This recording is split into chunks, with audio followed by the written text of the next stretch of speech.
and welcome to another in the chapter of our National Hospice Care Week interviews, where we're looking at what it takes to run Cornwall Hospice Care, the adult hospice charity. We run 2 hospices at Mount Edgecombe in St Austell and St Julia's in Hale. But we're looking at all the different things that have to come together to make sure we can provide that care. So Cornwall Hospice Care has 31 shops, and then Resource, which is an outlet in Bodmin offering graded white goods and pre-loved furniture. And to find out more about how important that whole department is, I'm joined by Graham Clarke. Hello, Graham. Hello. How important are the shops to delivering that care that we offer on the front line? Well, I would say they were vitally important.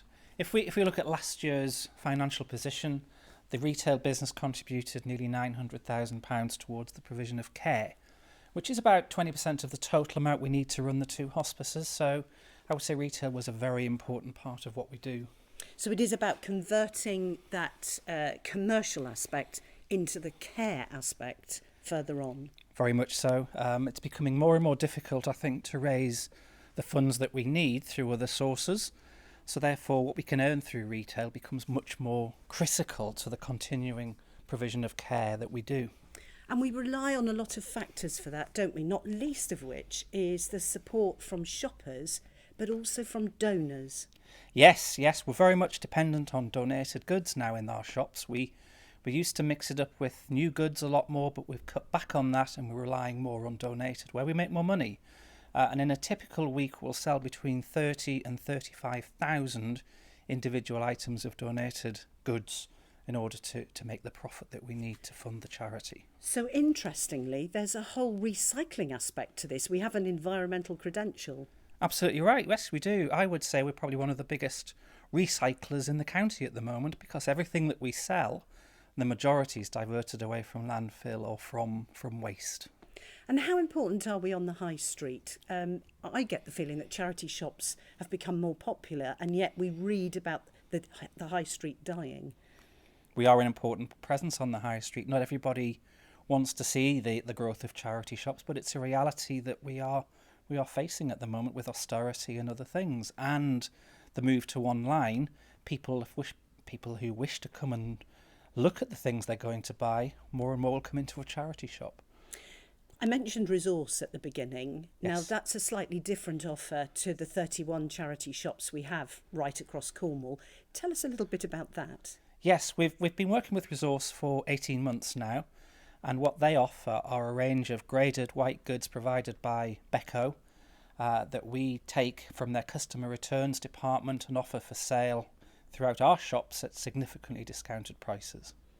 And it's a very popular section now, isn't it? Because it's something a little bit different again. It is indeed a little bit different, yes. We can offer pretty much any white goods range that you would wish to purchase, from cookers and fridges to dishwashers and tumble dryers, and they're proving more and more popular all the time. Now, the tricky thing for me is, how do you juggle a commercial sector, a really commercial sector of a charity, with the more compassionate and caring front line of that charity? I think us becoming more commercial is a reality of life at the moment. We measure our success in the amount of profit or contribution that we generate after we've paid for the cost of renting the shops and putting the vans on the road and paying the staff.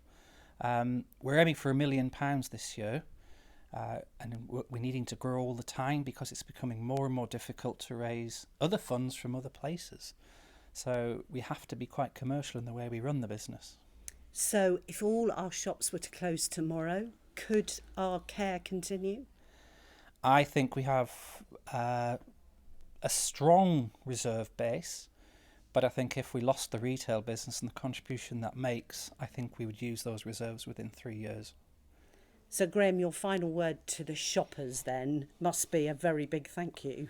It's a massive thank you. Keep donating, keep buying, keep gift aiding, and keep home hospice care thriving. Thank you. Thanks, Graham, very much. And thank you for joining us for this series. that really comes under the subject heading of This is what it takes. And those 31 shops are a very important part of that. Remember, you can follow our interviews this week on our social media channels and on our website, www.cornwallhospicecare.co.uk. And if you've got any questions you'd like to ask us about what we do, any particular sector of our charity, please do. We're more than happy to hear from you.